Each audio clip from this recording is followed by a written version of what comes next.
सौंदर्य केवळ डोळ्यात नसतं, ते असतं दागिन्यांमध्येही. सोने, चांदी, हिरे आणि त्यावर तुमचं नाव कोरणारं एक विश्वासाचं नाव म्हणजेच संगमनेर येथील ओम मयूर ज्वेलर्स. पिढ्यानपिढ्यांचा वारसा असलेले दागिने आधुनिक डिझाईन सोबत आता तुमच्या जवळ. लग्न कार्य असो, सण असो वा खास क्षण, ओम मयूर ज्वेलर्स मध्ये मिळेल प्रत्येक प्रसंगासाठी खास दागिने, खास तुमच्यासाठी. ओम मयूर ज्वेलर्स म्हणजे तुमच्या सौंदर्याचा हक्काचा दागिना.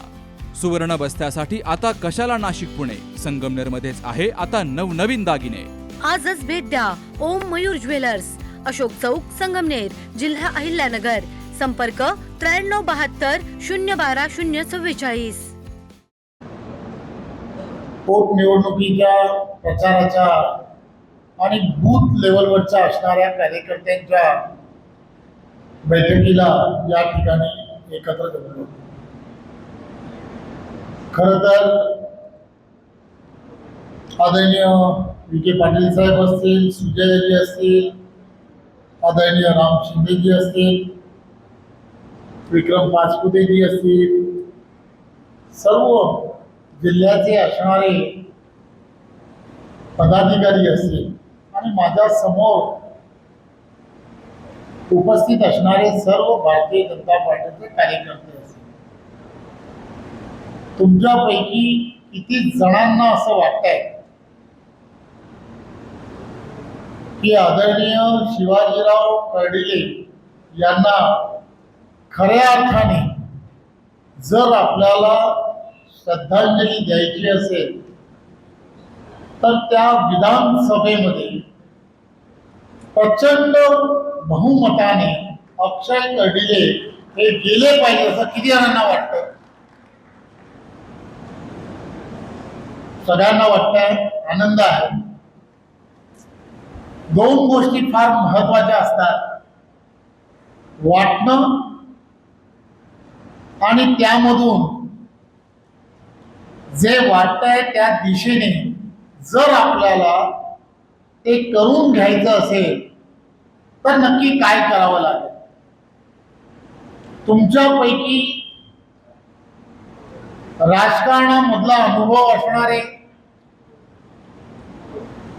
ग्रामपंचायत लेवल पासून लोकसभांच्या असंख्य निवडणुकांना सातत्याने लढत राहणारे, त्यामध्ये कोणाच्या न कोणाच्या पाठीशी उभे राहणारे असे तुम्ही खंदे असे पदाधिकारी आहात, नेते आहात. गाव पातळीवरती तिथल्या असणाऱ्या मतदारांची तुमची एक वेगळ्या पद्धतीने नाळ जुळलेली आहे. एक गोष्ट लक्षात घेतली पाहिजे की एखादा विधानसभेमध्ये उभा असणारा उमेदवार असेल किंवा लोकसभांमध्ये उभा असणारा उमेदवार असेल, हा उमेदवार हा ज्या वेळेला त्याला विजयाच्या दिशेने जर घेऊन जायचं असेल तर खऱ्या अर्थाने त्याला जिंकवण्याची भूमिका जी असते किंवा त्याची जिंकण्याची असणारी जी ताकद आहे, ती ताकद कोण आहे तर त्या बूथ वरती काम करणारा, त्या गाव पातळीवरती काम करणारा तो कार्यकर्ता आहे, पदाधिकारी. माझ्या समोर बसलेले आपण सर्वजण एक गोष्ट लक्षात घेतली पाहिजे. विखे पाटीलजी, पालकमंत्री म्हणून सुजयजी, एक युवा नेता म्हणून अक्षय कर्डिलेजी, ही सगळी मंडळी वारंवार सांगण्याचा प्रयत्न करताय. निवडणूक सोपी आहे, परंतु गाफील राहता कामा नये.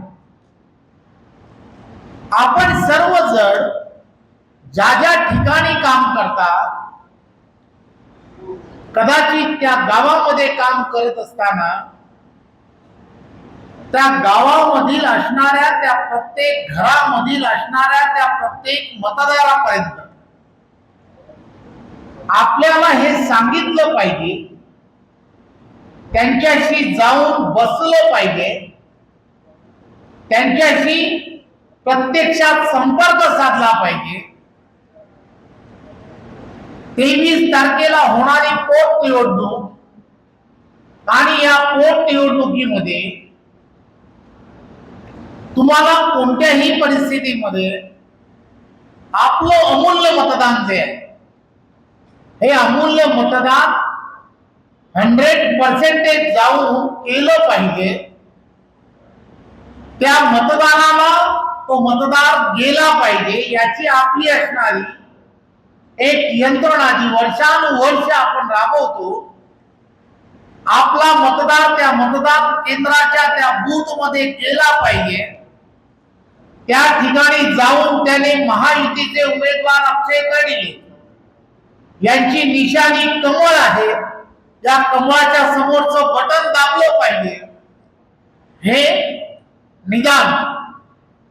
निदान 2-3 वेळा या 23 तारखेपर्यंत त्या मतदारापर्यंत जाऊन त्याला वारंवार त्या सर्व गोष्टी किंवा त्याला मतदान कोणत्या दिशेने करायचं आहे याची जाणीव करून देणं हे अत्यंत गरजेचं आहे. आपण लक्षात घ्या, केंद्रामध्ये नरेंद्र मोदीजींच्या नेतृत्वातलं सरकार आहे, राज्यामध्ये देवेंद्रजींच्या नेतृत्वातलं सरकार आहे.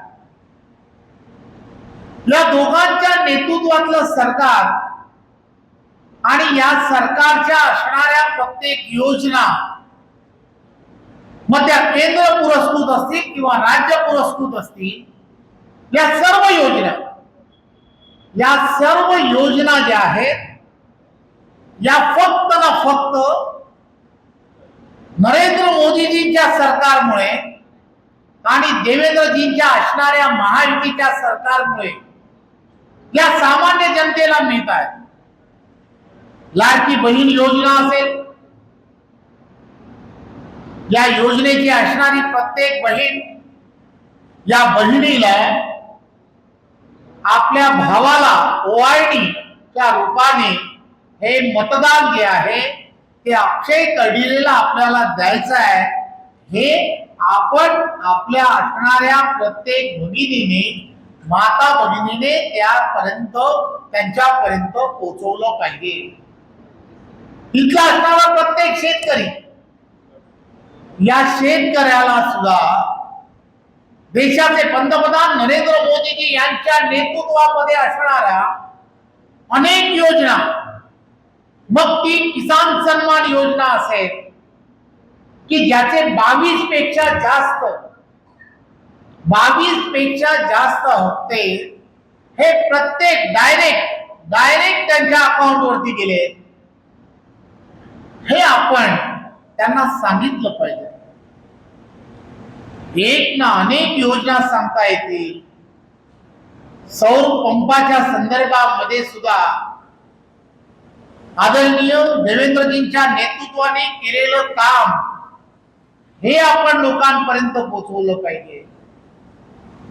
आपल्याला मिळणारी वीज आणि या विजेचा असणारा पूर्वीची असणारी परिस्थिती आणि आताची परिस्थिती, या दोन्ही गोष्टी, त्यामध्ये झालेला आमूलाग्र बदल हा सुद्धा आपल्याला लोकांना सांगणं हे सुद्धा अत्यंत महत्वाचं आहे. त्यामुळे या सगळ्या गोष्टी सांगत असताना याही गोष्टी सांगितल्या पाहिजेत की इथे असणारी मुळा नदी असेल, त्या मुळा नदीचा असणारा गाळ असेल, हा येणाऱ्या काळामध्ये काढण्याचं जे योजना आहे, विखे पाटील जी असतील आपले पालकमंत्री म्हणून, त्यांनी त्यामध्ये घेतलेला पुढाकार असेल, देवेंद्रजींना घातलेलं साकडं असेल, आपले या निवडणुकीमध्ये आपल्याला ज्यांनी सहकार्य केलं, सहकार्याची भूमिका ठेवली, असे प्राजक्तजी पोद्वार, प्राजक्तजी तानपुरे साहेब असतील, यांनी सुद्धा काही ज्या मागण्या किंवा या सगळ्या मतदारसंघामधील असणाऱ्या नागरिकांना आवश्यक असणारे काही विषय मांडले. हे विषय येणाऱ्या काळामध्ये पूर्णत्वाच्या दिशेने जर न्यायचे असतील, या ठिकाणची असणारी MIDC असेल, या MIDC ला मूर्त रूप जर द्यायचं असेल तर ते देवेंद्रजींच्याच नेतृत्वात देता येऊ शकतं. हे आपण लोकांना समजून सांगितलं.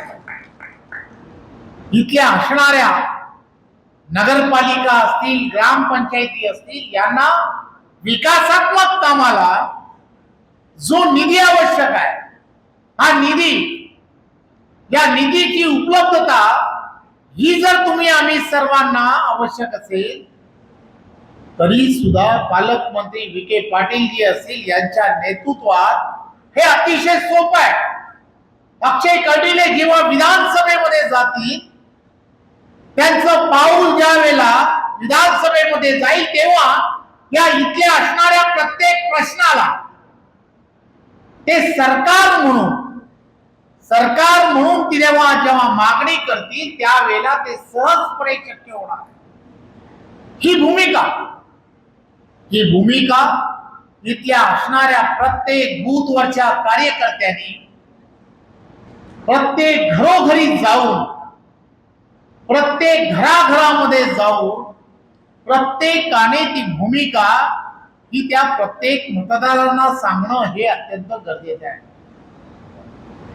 निवडणूक आहे, कदाचित लोकांमध्ये संभ्रम असतो, मी मतदान केलं काय, नाही केलं काय, अक्षयजींना यश मिळणारच आहे. ही भूमिका मतदारांमध्ये होता कामा नये.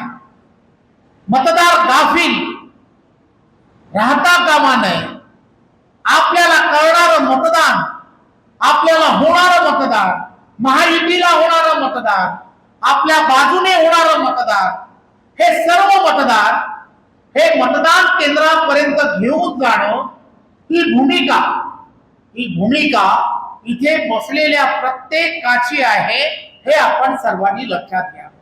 इथून जाताना इथल्या असणाऱ्या 212 पेक्षा जास्त मतदार याद्या आहेत. या 212 मतदारसंघामधील तुमच्या या भागातील असणाऱ्या या याद्या आहेत. या याद्या या आपल्या बरोबर घेऊन जाणं आणि त्या याद्यांमधील असणारा मतदार हा कदाचित हा स्थलांतरित असेल, काही कामानिमित्त आजूबाजूला कुठे गेला असेल, काही शिक्षणाच्या निमित्ताने आजूबाजूला गेला असेल, तर आपण त्यांना या मतदानासाठी आणता कसं येईल याचा सुद्धा मायक्रो लेवल वरती प्लॅनिंग करणं हे अत्यंत गरजेचं आहे. भारतीय जनता पार्टीच्या या बूथ लेवलवरच्या कार्यकर्त्यांनी आपल्या बूथवरचं मतदार हे 70 ते 80% कसं होईल याचा पूर्णच्या पूर्ण विचार करणं हे अत्यंत गरजेचं आहे. एक नियोजन की आम्हाला नक्की कशा पद्धतीने त्या बूथवरती मतदान जास्त होईल, त्यासाठी त्या बूथ लेवलवरती असणाऱ्या त्या गाव पातळीवरती बैठका कशा होतील, तिथले असणाऱ्या सामाजिक असणारं जे समीकरण आहे ते समीकरण समजून त्या ठिकाणी पदाधिकाऱ्यांनी जाऊन ते सर्वच्या सर्व आपल्या बाजूने कसं होईल या सगळ्या गोष्टीचा एक पूर्ण अभ्यास हा गेली वर्षानुवर्ष तुमच्याकडे आहे. तुम्ही त्यामध्ये असणारे मातब्बर आहात आणि तुम्हाला त्याची असणारी एक वर्षानुवर्षाची एक प्रॅक्टिस आहे. आणि ही प्रॅक्टिस अक्षय कर्डिले महायुतीचे आपले उमेदवार यांच्या पाठीशी आपल्याला ठेवणं हे अत्यंत गरजेचं आहे. एक युवा नेतृत्व आहे, आपल्याला त्याला मदतीचा हात म्हणून शिवाजीरावांनी केलेलं एवढ्या वर्षाचं या भागांमधील असणारं तुमचे असणारे ऋणानुबंध तुमचा सहकारी म्हणून त्यांनी केलेलं काम, या सगळ्या गोष्टी तुम्ही आणि आम्ही सर्वांनी या निवडणुकीच्या पार्श्वभूमीवरती या 23 तारखेला होणारं जे मतदान आहे त्या मतदानामध्ये आपण सर्वांनी त्यामध्ये एक ताकदीने या निवडणुकीमध्ये उतरणं आणि ताकदीने या निवडणुकीमध्ये मतदान करून घेणं हे अत्यंत गरजेचं आहे. सुजयजी असतील, विखे पाटील असतील, जिल्हाध्यक्ष असतील, तिथला असणारे मंडल अध्यक्ष असतील, हे तुमच्यापर्यंत पोहोचणार आहे. त्या ठिकाणच्या असणाऱ्या ज्या ज्या व्यवस्था असू शकतात, आपल्याला तिथे बूथ कुठे लावला पाहिजे, त्या बूथ वरती असणाऱ्या रचना कशा असल्या पाहिजेत, महायुतीचे असणारे आपले त्या त्या भागामधील असणारे जे कोणी, आपल्याकडे या ठिकाणी महायुती आहे, शिवसेना असेल, राष्ट्रवादी असतील, ही सर्व मंडळी, रिपब्लिकन पार्टी असेल, त्या त्या बूथ वरती असणारा तो कार्यकर्ता, तिथला असणारा त्या त्या पक्षातील असणारा महायुतीचा आपला कार्यकर्ता याच्याशी जाऊन बोललं पाहिजे, त्याच्याशी एकत्रपणे की निवडणूक आहे, निवडणुकीला तुम्हाला आम्हाला सर्वांना एकत्र काम करायचं आहे. या सगळ्या गोष्टी तुम्हाला आपलं घरचं लग्न आहे, निवडणूक आपला उमेदवार आहे, त्यामुळे आपण त्यांच्याकडे जाऊ, त्यांना या निवडणुकीला आपल्याला सहकार्य करण्याची निमंत्रण देणं आणि त्यांच्या असणाऱ्या छोट्या छोट्या कार्यकर्त्याला आपल्या कार्यकर्त्यांबरोबर जुळून घेणं, या सगळ्या भूमिका येणाऱ्या काळामध्ये आपण कार्यकर्ते म्हणून, आपण पदाधिकारी म्हणून, आपण महायुतीचे असणारे एक नेते म्हणून आपल्यालाच स्वतःला यामध्ये पाऊल उचललं पाहिजे. माझी आपणा सर्वांना विनंती आहे की आजपासून कोणतीही सभा होणार नाही, कारण सभा आणि या सगळ्या गोष्टींमध्ये वेळ वाया जातोय याची कल्पना आहे. एकच कदाचित देवेंद्रजींची सभा कुठे ना कुठेतरी होईल, महायुती म्हणून 20 तारखेला ती सभा होणार आहे. ती जर सभा सोडली तर बाकी सर्व दिवस थोडासा हा काळ जो आहे फार उष्मा 43 पर्यंत डिग्री पर्यंत तापमान आहे, त्यामुळे या सगळ्या गोष्टी लक्षात घेता कार्यकर्त्याने आपला काम करत असताना त्याही गोष्टी लक्षात घ्या. आपल्या आरोग्याची काळजी घ्या.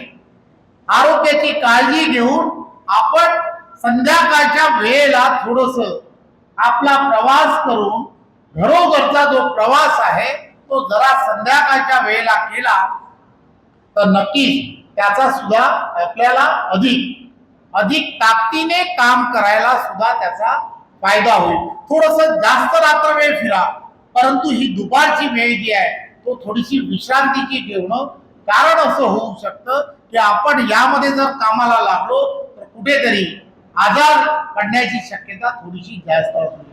त्यामुळे एक गोष्ट लक्षात घ्या, निवडणुकीच्या पूर्ण प्रक्रियेमध्ये या सर्व गोष्टी लक्षात घेतल्या पाहिजेत. 23 तारखेला सुद्धा सकाळी होणारं मतदान, लवकरात लवकर सकाळी ऊन वाढायच्या अगोदर जास्तीत जास्त मतदान हे कसं होईल, आपल्या बूथ वरती सकाळच्याच रांगा लागल्या पाहिजे याचा आपण विचार करणं हे सुद्धा अत्यंत गरजेचं आहे. ज्यावेळेला आपण लोकांपर्यंत जाल, मतदारांपर्यंत जाल, त्यांना हे समजून सांगितलं पाहिजे दुपारच्या वेळेला मतदाराला थोडस आपण टाळा, परंतु सकाळीच लवकर मतदान होईल याची आपण चिंता करायला हवी. आपल्या बूथवरचं मतदान हे मॅक्स टू मॅक्स 50% जास्त मतदान हे आपल्याला सकाळच्या वेळेला पूर्ण करण्याची रचना त्या बूथ वरती ही तुम्हालाच लावावी लागेल, कारण काही आपल्या मतदारांची आपल्यालाच घेतली पाहिजे हे आपण लक्षात घ्या. माझी आपणा सर्वांना विनंती आहे, आपण सर्वजण आज या बूथ संमेलनाला ज्यावेळेला एकत्र जमलो त्यावेळेला इथून जाताना आम्हाला संकल्प करता येऊ शकतो का की मी माझ्या बूथ वरती होणाऱ्या मतदानाच्या 60% जास्त मतदान हे महायुतीला आणि अक्षय कर्डिलेलाच मिळवून दे, हा संकल्प करून आपल्याला इथून करता येईल का? किती जणांना करता येईल? सगळ्यांना करता येईल. चला मग आता माझं काम सोपं आहे. आपण सर्वजणांनी अक्षय कर्डिलेला विधानसभेमध्ये पाठवा. विधानसभेमध्ये आम्ही त्यांचा सत्कार करायला थांबतोय. पुन्हा एकदा आपल्या सर्वांना खूप खूप शुभेच्छा. Saptashrungi hospital and paralysis centre.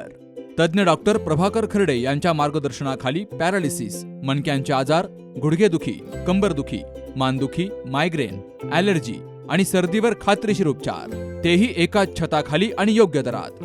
इथं उपलब्ध आहे acupuncture, physiotherapy, Panchakarma, massage, steam bath, tub bath, digital X-ray आणि अत्याधुनिक पॅथॉलॉजी लॅब. त्यासोबतच निसर्गरम्य वातावरण, आरामदायी रूम्स, कॅन्टीन आणि प्रशिक्षित स्टाफ. आजच संपर्क साधा. ठिकाण मुक्ताई मंदिराजवळ, रायते वाघापूर, तालुका संगमनेर, जिल्हा अहिल्यानगर. संपर्क 9657 23 0023.